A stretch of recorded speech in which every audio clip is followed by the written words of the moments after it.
Lar de Frei Luiz apresenta a palestra que você não assistiu.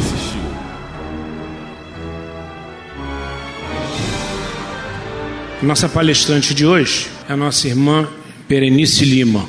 Como eu a tratava carinhosamente no tempo que trabalhávamos juntos, para os mais íntimos, a Berê.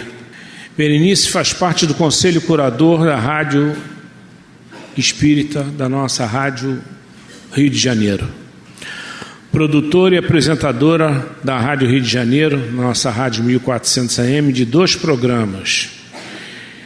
Programa das obras da série Nosso Lar, de segunda a sexta-feira, às 10h30. Programa Estudo do Livro de Memórias de um Suicida, toda sexta-feira, às 10 horas da manhã. É fundador e dirigente do Centro Espírita Altivo Pampiro e administra o abrigo Instituto Maria de Lourdes, com 220 crianças em Guapimirim, uma obra muito bonita, muito linda e que mantém essas 220 crianças. Então, Berê, o tema da palestra será a criança na ótica espírita. Berê, muito obrigado mais uma vez por estar junto de nós aqui, por ter aceito o convite. Fique à vontade, sinta-se em casa. Bom dia! Que manhã, hein? Que coisa! Nós trabalhamos juntos numa empresa multinacional muito organizada. Então, passando uma experiência nossa para vocês,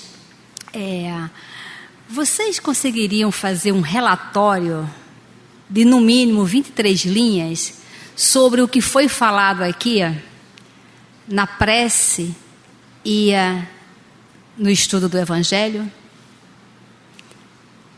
Nós teríamos essa capacidade de desenvolver a condução dos assuntos da prece e do Evangelho? Essa é a função de estarmos numa casa espírita. Nós temos que estar com a mente muito aberta. O nosso terreno tem que estar muito fértil para as sementes do Evangelho. Então, que cada um sinta a presença do seu amigo espiritual, do seu anjo de guarda, que ninguém chega aqui, ninguém que não seja trazido pelo seu anjo de guarda. Juntos, vamos sentir a equipe espiritual da casa, que se debruça para nos ajudar, nos inspirar. Mas para que tudo isso aconteça, a gente precisa deixar o nosso solo muito fértil para todas as sementes. Então, todos que frequentam uma palestra pública, numa casa espírita, têm que ler o livro Na Seara do Bem, para saber o que acontece nos bastidores espirituais de uma reunião pública, para a gente facilitar as coisas, porque a gente atrapalha e a gente precisa facilitar a nossa vida. Quando se está fazendo uma prece, todos nós temos que estar bebendo daquela prece, acompanhando aquela prece. E a nossa tendência é cada um fazer uma prece individual, correndo com a listinha de pedidos. Mas a gente precisa entender que a prece inicial é uma prece coletiva. E para ficar bom para a gente, tem que ficar bom para todo mundo. Porque se não ficar bom para todas as pessoas, não vai ficar bom para a gente. E a gente precisa entender qual é o fundamento de uma casa espírita, qual é a proposta de uma palestra pública, qual é o objetivo de uma prece. Foi tudo muito lindo, muito lindo. E hoje falamos sobre a criança, né? Alguém aqui já foi criança? Ou já nasceu nessa idade mesmo? Não, porque tem gente que nasce, né? O Benjamin Button nasceu já velho. Lembra do filme? É porque foi homem. Se fosse mulher, seria Berenice Button. E a gente tem que saber, né? Antes de você estar com essa idade, você já foi criança? Vamos fazer uma regressão coletiva aí. Você foi criança? Como é que foi você como criança. Que nota você daria para os seus responsáveis? Quem teve pai, mãe, uma avó, uma tia, quem foi criada num abrigo, num orfanato, com um desconhecido, na casa de alguém, não importa. Mas como você avalia o seu professor na infância? Guarda essa avaliação. Antes de você ser criança, onde é que você estava? Todos passamos por uma barriga de alguma mãe. De chocadeira, ninguém nasceu. Todos nós passamos. E como é que foi? Como é que foi isso para você? Por que você teve que passar por essa gestação? Antes da gestação, onde você estava? Qual lugar do mundo espiritual você estava?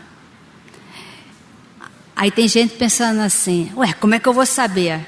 É a sua história, quem tem que saber é você. Mas como?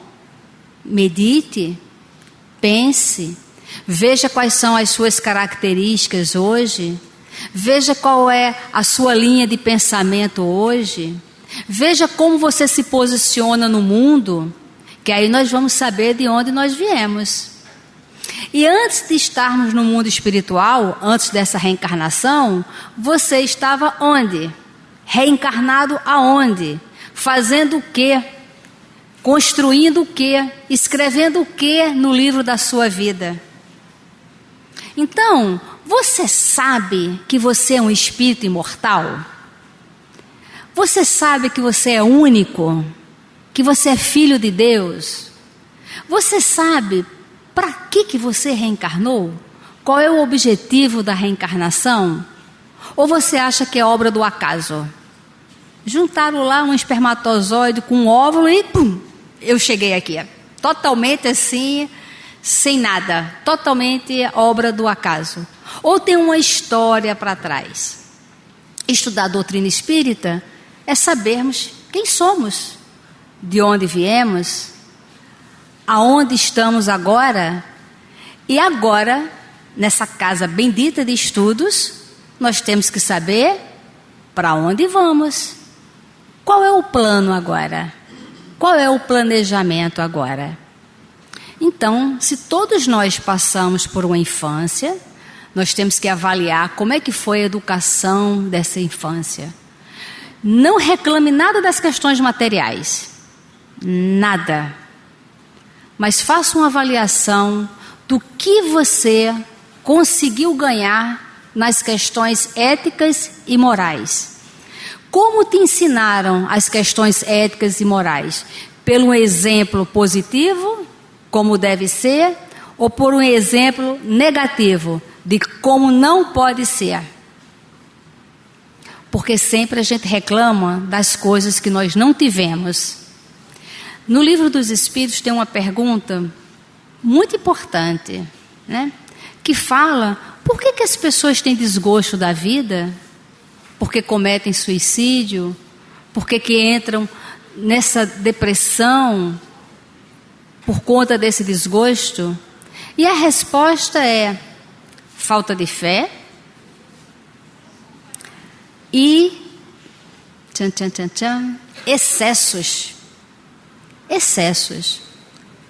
Quais são os nossos excessos?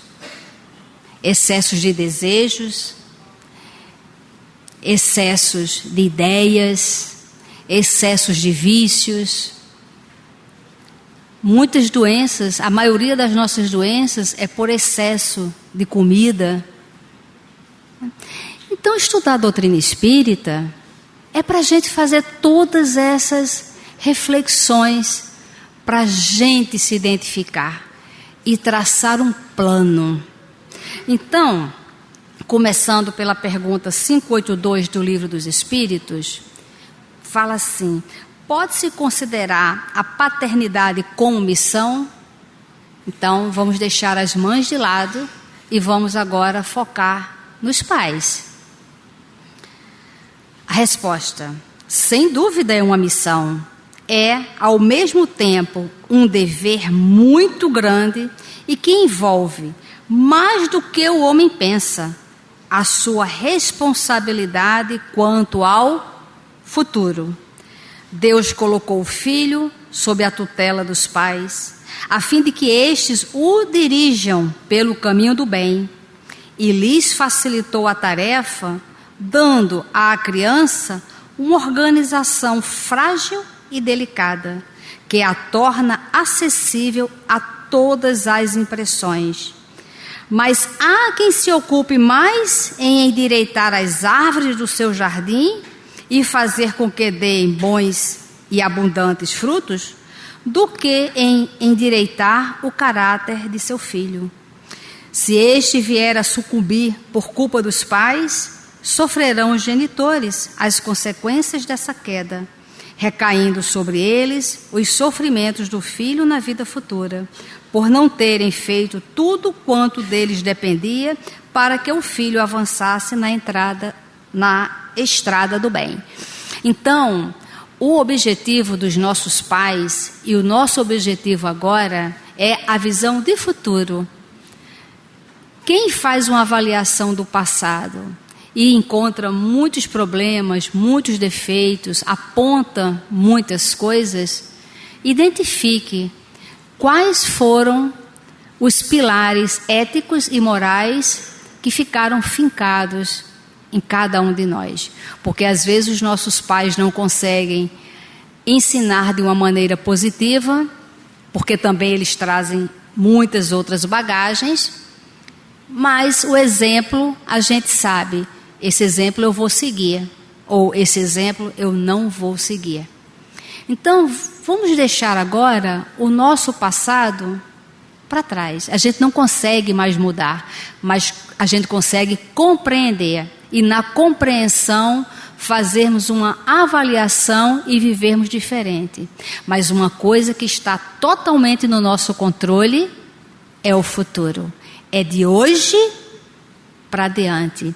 E hoje, todos nós somos pais. Todos. Ou de filhos biológicos, ou de outras crianças. Não importa. Hoje, todos nós estamos treinando para essa paternidade, os homens e as mulheres. E o que nós estamos pensando sobre isto?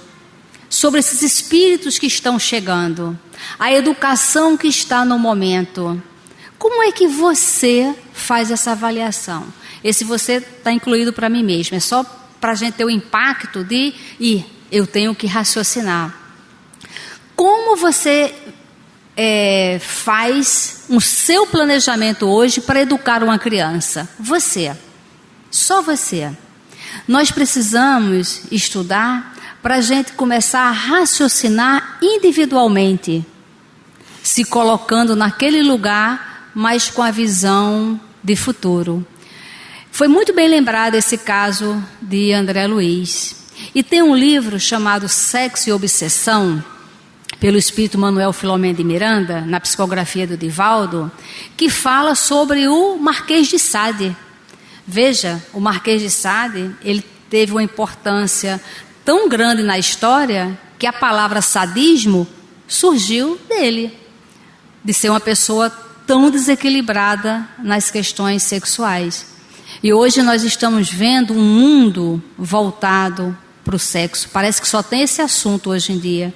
Por que isso? A gente precisa ler esse livro para a gente saber sobre essas reencarnações que estão acontecendo agora. E o Marquês de Sade, na época, ele tinha uma mãe. E essa mãe percebia a tendência do filho, mas ela era uma mulher de grande projeção na sociedade. Então, o que ela fazia? Meu filho não. Meu filho não pode ser mal visto na sociedade. Afinal de contas, ele é meu filho, da minha família. Então, todas as vezes que a lei, por conta de denúncias, se aproximava do Marquês de Sade para puni-lo diante da lei dos homens, pelas atrocidades que ele fazia, a mãe ia lá e dava um jeito. E um belo dia, ele desencarna, a mãe desencarna, E no mundo espiritual, qual foi a pergunta feita? O que fizeste do teu filho? Como educaste? Porque o filho, antes de ser nosso, antes de nós sermos os nossos pais, nós somos filhos de Deus. E o objetivo da reencarnação é evolução. O objetivo dos pais, dos tios, é educação. Teve um convite aqui para evangelização. Devemos dar um valor à evangelização imenso, porque muitas vezes o que a família não conseguiu plantar, a sementinha, a evangelização tem essa função.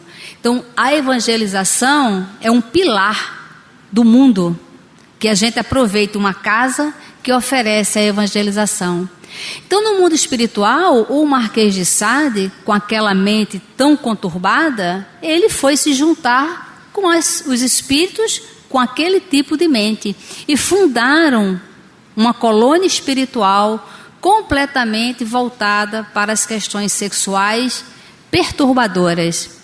E nesse livro conta que essa colônia é alimentada dos nossos fluidos, dos encarnados, que ao irem dormir, com os seus devaneios, com os seus desejos, com os seus vícios, nós vamos pensando, e na hora que a gente vai pensando, a gente vai produzindo fluido, os espíritos vão pegando esses fluidos, fluido é matéria, e vão construindo.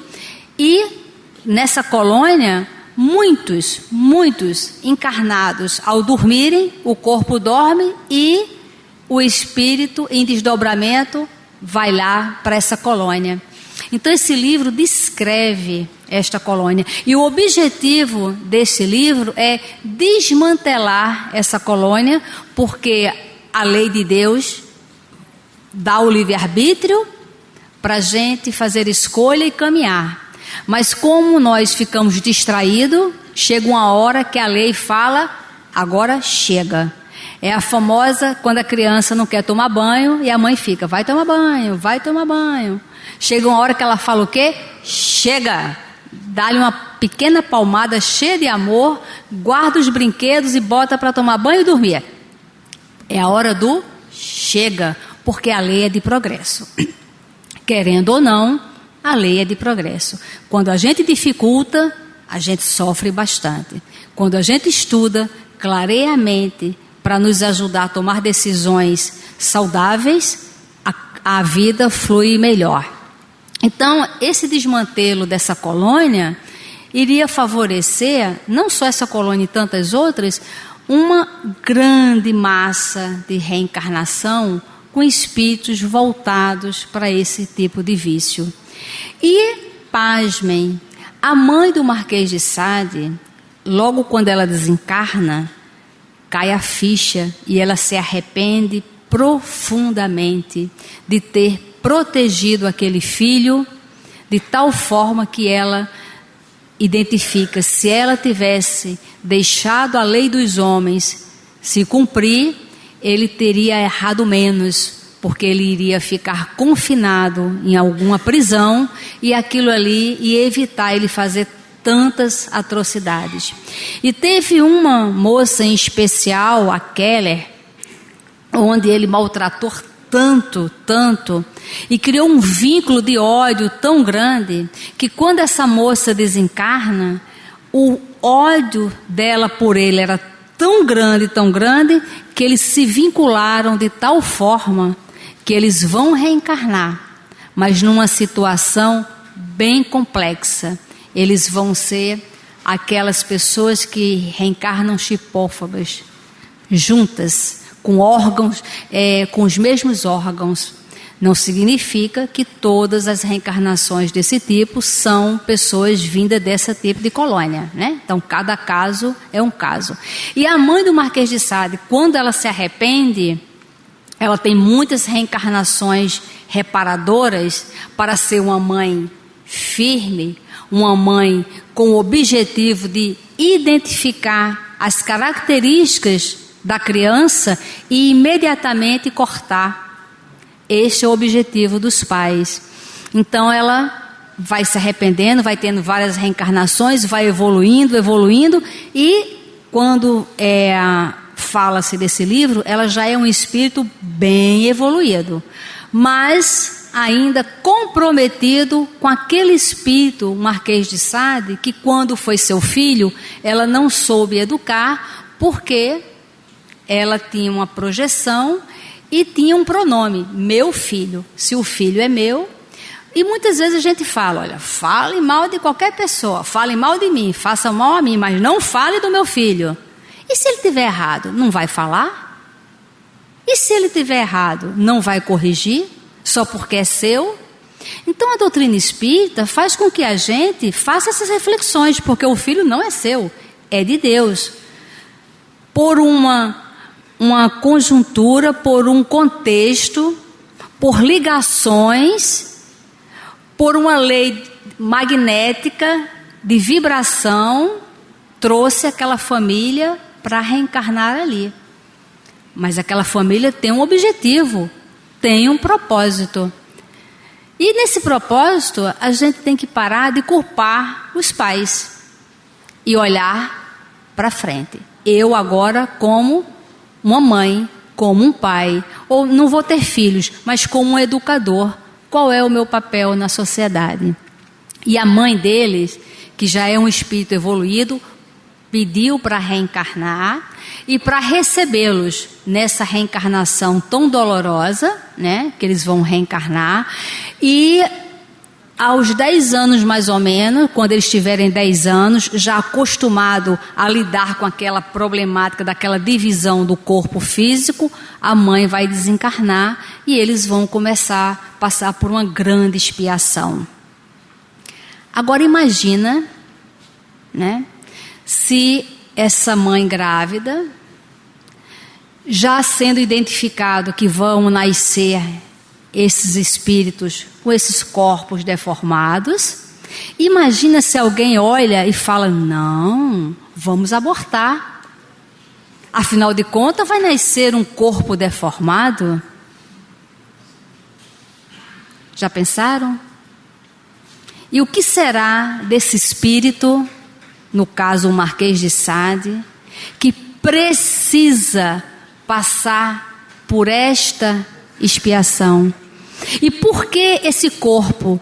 Porque a mente dele está tão doente que ele não consegue nem se fixar um corpo saudável, porque a mente dele é uma monoideia nos vícios sexuais. Então ele não consegue montar um corpo. E ele precisa passar por essa situação, porque isso vai ser muito bom para quem? Para ele. Lar de Frei Luiz está apresentando a palestra que você não assistiu.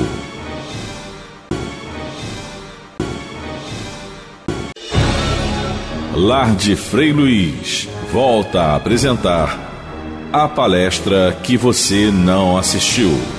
O choque fluídico na carne, no planeta reencarnado, porque essa reencarnação ele vai estar muito melhor do que nessa colônia aonde ele estava. Então, nós temos que ter uma percepção diferente da vida. Vira e mexe, vem a questão da lei do aborto. Cada um de nós vai ser responsável sobre isto. Ah, mas é o pessoal que faz a lei. Um país que estabelece qualquer tipo de lei, todos nós somos responsáveis. Todos. Para quem acha que o corpo é da mulher, né? Porque os homens ou já foram ou serão mulheres também, então nós estamos aqui falando para espíritos, né?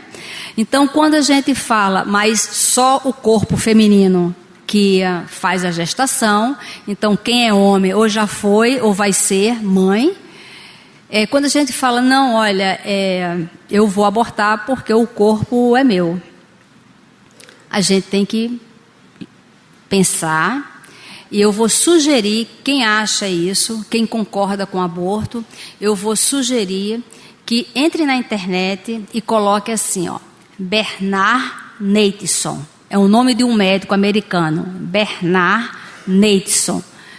Ele fez um vídeo chamado O Grito Silencioso. Eu não sei se é o grito silencioso ou é o grito do silêncio, mas você coloca Bernard Neidson, O Grito do Silêncio, e assistam até o final. Esse médico cientista, logo na primeira fala, ele diz assim: eu desafio a qualquer pessoa a favor do aborto assistir esse vídeo até o final e depois conversamos. Então você que concorda com o aborto, você tem que assistir, porque o Bernard Neidson, ele foi a pessoa, foi o homem que na década de 60, quando ele se formou na década de 50, nos Estados Unidos, como médico, ele queria ficar muito rico. Só que ele queria ficar muito rico e muito rápido, porque ele queria muitas coisas. E ele percebeu que começou o boom da questão do sexo. E quando a gente lê o livro Sexo e Obsessão, a gente entende, porque lá explica a massa que iria reencarnar no planeta vindo dessas colônias. E aí, ele, muito bonito, ele ia em todas as universidades com uma oratória maravilhosa falar para as mulheres: olha, você que tem que decidir sobre isto. E ele foi falando, e a lei nos Estados Unidos a favor do aborto, a origem é Bernard Neidson. Então ele fala que ele é uma pessoa que ele tem a chancela para falar sobre o aborto, porque até então não existia nenhuma lei, e a primeira lei foi por causa dele. E ele ficou muito rico, porque ele pegava as placentas, aí ele começou a ir para a indústria de cosmético, né? E foi ficando muito rico.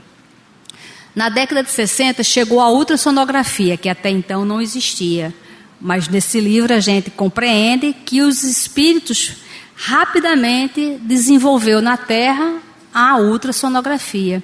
E ele, como era um homem de muita projeção, ele foi convidado para ser diretor desse departamento em Nova York. E a primeira ultrassonografia que ele participou, ele levou um choque. Ele falou: nossa, como eu matei gente. E aí ele fez de tudo, ele pegou toda a fortuna dele para reverter a lei nos Estados Unidos e não pôde mais. E a partir daquele momento, ele começou a fazer uma análise nos médicos da clínica dele. Ele, pessoalmente, ele fez em torno, se eu não me engano, de 7.000 abortos. Ele, pessoalmente. E a clínica dele, lá tem a contabilidade, que eu não sei, mas foi uma coisa assim, monstruosa. E aí ele começou a analisar o psicológico dos médicos que trabalhavam para ele. A doença da depressão nos médicos, o desmantelo das famílias, e ele começou a ter um olhar diferenciado. E ele acabou com tudo, pegou toda a fortuna dele e ele passou a combater todos os países que queriam estabelecer a lei do aborto.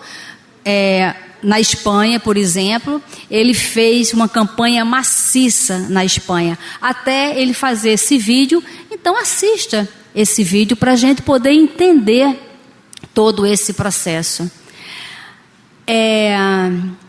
Lá no abrigo, né, nós vivemos de doação, e aí nós precisamos, diante da crise, né, nós precisamos demitir alguns funcionários. E para demitir o funcionário, a gente teve que, entre aspas, demitir crianças também, porque precisa de ter o funcionário para ficar com a criança.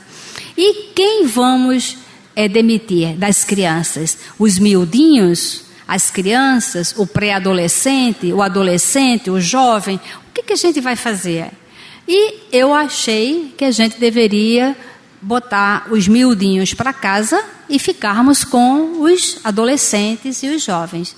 E a diretoria ficou dividida.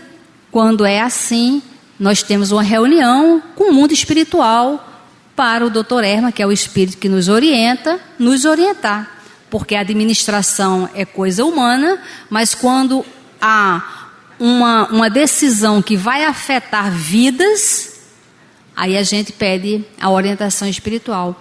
E a doutora Erma falou que não, bote os miudinhos para casa e vamos ficar com os jovens. E uma amiga falou, mas como? Os miudinhos, eles vão ficar nas valas, porque tem muitas valas lá nos esgotos, né? As mães não se importam, eles passam muita fome, eles são tão pequenininhos. E o Espírito falou assim, então filha, você acha que Deus errou no planejamento e você vai lá consertar? Tem um fundamento de ter nascido com essas mães, nesse local.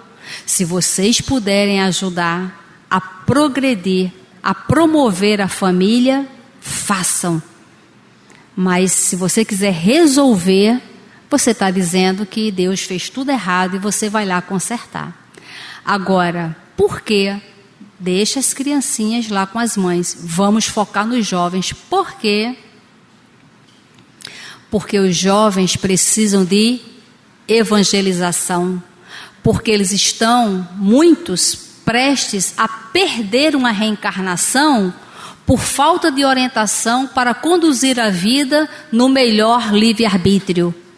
Falta de conhecimento de valores éticos, morais, visão de futuro, visão de progresso, visão de ser um espírito imortal, para poder determinar a sua conduta agora. Então eles precisam se apropriar do livre-arbítrio. Então foquem nos jovens, na evangelização. E aí nós fizemos. Quando fomos falar para os jovens essa decisão, eles não concordaram. E eles falaram, mas tia, a gente já sabe de tudo, a gente consegue se virar na vida. E os pequenininhos a gente sabe que ficam largados, passando fome. Aí veio uma ideia magnífica, que foram os espíritos que deram. Então, meu filho, faz o seguinte, vai lá para o bairro e faça uma pesquisa em todas as casas. Todas. Vejam quantas crianças miudinhas desencarnaram nos últimos 5 anos. Criança de 0 a 5 anos de idade, nos últimos 5 anos, quantas crianças desencarnaram aqui no bairro? E quantos jovens entre 13 e 18 anos desencarnaram nos últimos 5 anos? Eles ficaram assim, eu falei, não responde agora não. Sabe quantas crianças miudinhas desencarnaram? Nenhuma. Sabe quantos jovens? Mais de 40. Perdendo a sua reencarnação. Então nós estamos agora na nossa melhor reencarnação. Nós estamos assim, ó, na crista da onda da nossa evolução individual. E a gente precisa se apropriar do nosso livre-arbítrio, para nós decidirmos bem, para nós conduzirmos bem a nossa vida. Então, qual é o seu plano para educar uma criança, seja ela como for? E cada vez mais a medicina está aí para identificar uma série de situações na gestação. Se identificar que o Marquês de Sade está vindo nessa circunstância, nós vamos dizer o que para ele? Porque o nosso planeta é uma escola. Nós vamos dizer para ele, olha, você não vai ter direito à escola, vai continuar na ignorância. Então, que a gente tenha a seriedade para a gente não brecar a oportunidade de ninguém. Todos precisam evoluir. Essa casa aqui nos oferece trabalho social. E a gente precisa se envolver num trabalho social. Por quê? A gente não sabe qual vai ser a nossa próxima reencarnação. E se nós tivermos que nascer numa miserabilidade total? Naqueles países com muita miséria. Naqueles países onde nós não temos a liberdade de nos reunirmos para falar de uma religião. Como é que vai ser isso? Então, qual é a nossa contribuição para a construção de um mundo melhor. Esta casa, a doutrina espírita, não é formadora de santos, mas é formadora para que cada um de nós se melhore. A proposta é cada um se melhorar e cada um ser o seu próprio exemplo. Não é para estarmos em praça pública fazendo proselitismo, chamando as pessoas e muito menos apontando quem faz isso ou quem faz aquilo. Então, nós agora, vamos ter a cabeça de educador. Qual é a sua proposta como educador? Foi-te dado agora uma criança. Cada um vai receber um espírito. Melhor, vamos imaginar o seguinte. Frei Luiz chega aqui, que ninguém saia correndo, se ele se materializar aqui, porque casa espírita é isso, quando aparece espírito, um monte de gente sai correndo. Então imagina Frei Luiz chegando aqui, chega Frei Luiz, Francisco de Assis, Clara, aí conversa com só nós que estamos aqui. Aí eles vão falar assim: olha, meus filhos, tem um mundo primitivo e tem uns espíritos lá que nunca ouviram falar de família, de caridade, de doutrina espírita. Eles estão lá no mundo primitivo ainda, nas suas primeiras reencarnações, mas muito primitivo. Não sabem. Então nós vamos trazer espíritos de lá e vamos deixar um espírito com cada um de vocês, para vocês explicarem para ele o que é família. Então cada um aqui vai receber um espírito primitivo de um mundo vizinho nosso. E aí Frei Luiz vai falar, e com isso vocês estão sendo treinados para serem mentores. Frei Luiz vai abrir uma escola de mentor. E aí ele vai treinar cada um de nós para ser mentor. E deixar um espírito conosco. Pronto. Qual vai ser a sua proposta? Como você vai pretender educar esse espírito? O que você vai observar nesse espírito? O que você vai plantar nesse espírito? Mas aí Frei Luiz vai falar o seguinte: olha, eles não entendem nenhuma palavra português, nem inglês, nem nada, porque o vocabulário dele é tão diferente que eles só entendem vibração e exemplo. Palavra eles não entendem. Tem alguém pensando assim: danou-se. E agora o que eu vou fazer? Essa é a proposta. Essa é a proposta da doutrina espírita. A gente só vai conseguir educar as crianças se nós dermos exemplo. Só que nós vamos desencarnar, tá, gente? Não tenha dúvida que nós vamos desencarnar. A segunda questão, nós vamos reencarnar novamente. E sabe quem vai ser nossos pais? Os nossos professores, os nossos médicos, os nossos condutores? Sabe quem? Os que estão chegando agora. Vão ser os nossos avós. E aí, como é que a gente está preparando essa turma para que quando a gente volte, a gente tenha um direcionamento melhor? E aí? Você está preparando para seu filho, seu neto, te receber quando você voltar? Porque no livro Há 2000 anos, lembra, o Públio, ele é neto dele mesmo. E aí? E se a gente nascer na nossa própria família, receber ordens de uma criança que nós não estamos educando, porque ela é uma tirana dentro de casa e a gente está deixando aquilo. E muitas vezes as pessoas falam: nossa, eu aprendo tanto com meu neto. Olha, beleza, lindo, mas não foi para isso que ele nasceu. Ele nasceu para que os adultos da família olhem identifique as necessidades, identifique as características e conduza de uma forma diferente. É para isso que ele reencarnou.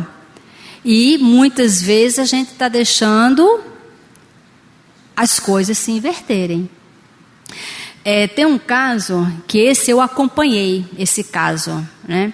É uma família católica, uma criança de 4 anos e pouquinho, mais ou menos. Essa criança, ela dormia e ela simplesmente não acordava. Ela entrava num estado cadavérico. Parecia que estava já completamente assim, desencarnada, mas não estava. E ficava dias e dias. E era um desassossego essa criança. Quando ela acordava, para ela ir dormir de novo, desestabilizava a família toda. Os pais foram em todos os tipos de médicos, no Brasil, fora do Brasil, não conseguiu identificar. E aí eu acompanhei, dentro da medicina espiritual, na orientação espiritual, com um espírito, nós levamos e fomos fazendo o acompanhamento. Na primeira consulta, estava o médium, o espírito orientando aquela questão. Sabe qual era a situação daquele espírito que estava naquele corpinho de 4 anos? É que o espírito sabia que ia ter uma reencarnação muito difícil, de muitas expiações, muitas perdas ao longo da vida. Uma reencarnação difícil. E os pais se comprometeram a dar suporte. Inclusive, no planejamento, os pais, muito cedo, vão desencarnar. E esse espírito, com 4 anos, ele começou a perceber que os pais estavam tão voltados para as questões da matéria, estavam direcionando ele de uma forma tão equivocada, que ele ficou com medo de reencarnar. Quando dormia, o corpo dormia, saía em desdobramento, ele tinha uma visão ampla do seu planejamento e pensava, esses pais não vão dar conta, eu não vou acordar, eu não quero. Então ele começou a amarelar mesmo, né? Só que essa história não foi passada para os pais, porque os pais eram católicos, não iriam conseguir entender isso. Mas isso eram os bastidores que estavam acontecendo. Então o espírito, né, o médico espiritual falou com a criança, mas no tom de espírito para espírito, e falou, olha, confie, nós vamos conversar com seus pais. Essa reencarnação é uma reencarnação muito importante na sua trajetória. Tenha fé, esperança, você vai conseguir. E a orientação para os pais foi tão simples. Falou para os pais, olha, ore todos os dias com essa criança. Fortaleça essa criança na fé em Deus. Quando ela for deitar para dormir, vocês se aproximem da cama, orem com ela. Coloca a mão na barriguinha. Aí a gente entende sobre os centros de forças e a importância da mão estar na barriguinha. Mas os pais não entenderiam isso, então foi passado só de uma forma carinhosa. Coloque a mão na barriguinha e fale para a criança, papai e mamãe estão aqui te esperando. Nós vamos educar você para o bem e te fortalecer.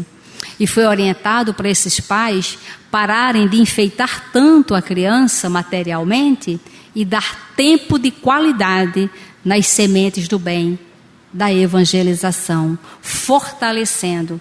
E aquelas cenas de orar à noite, a função dos pais era só essa, impregnar aquela visão, orando à noite, para ficar impregnado na memória daquele espírito, porque os pais vão desencarnar quando ainda tiver criança, e em todos os momentos de dificuldade da vida, esse espírito vai falar assim, ai, que saudade dos meus pais, mas olha, eles oravam comigo, e quando eles deitavam para orar comigo, me davam assim segurança, me dava uma fé, e é essa memória que vai ser o remédio para esse espírito que vai passar por tantas dificuldades.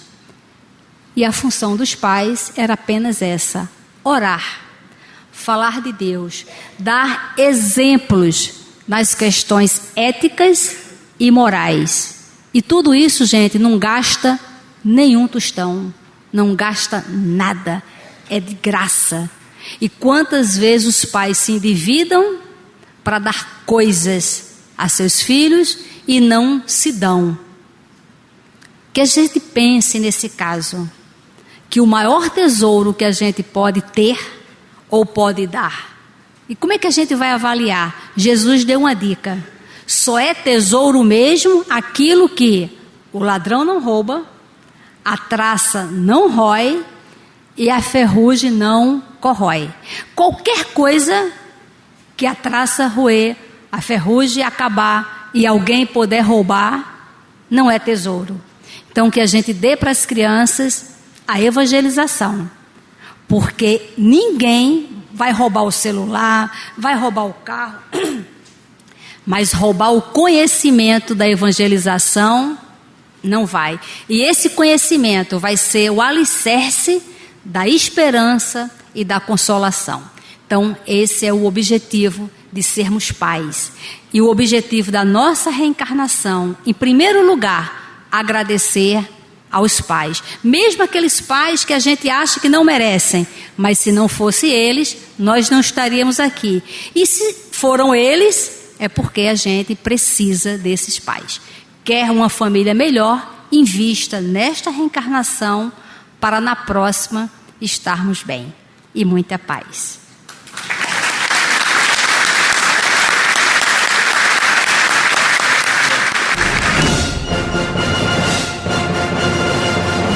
Lar de Frei Luiz apresentou a palestra que você não assistiu.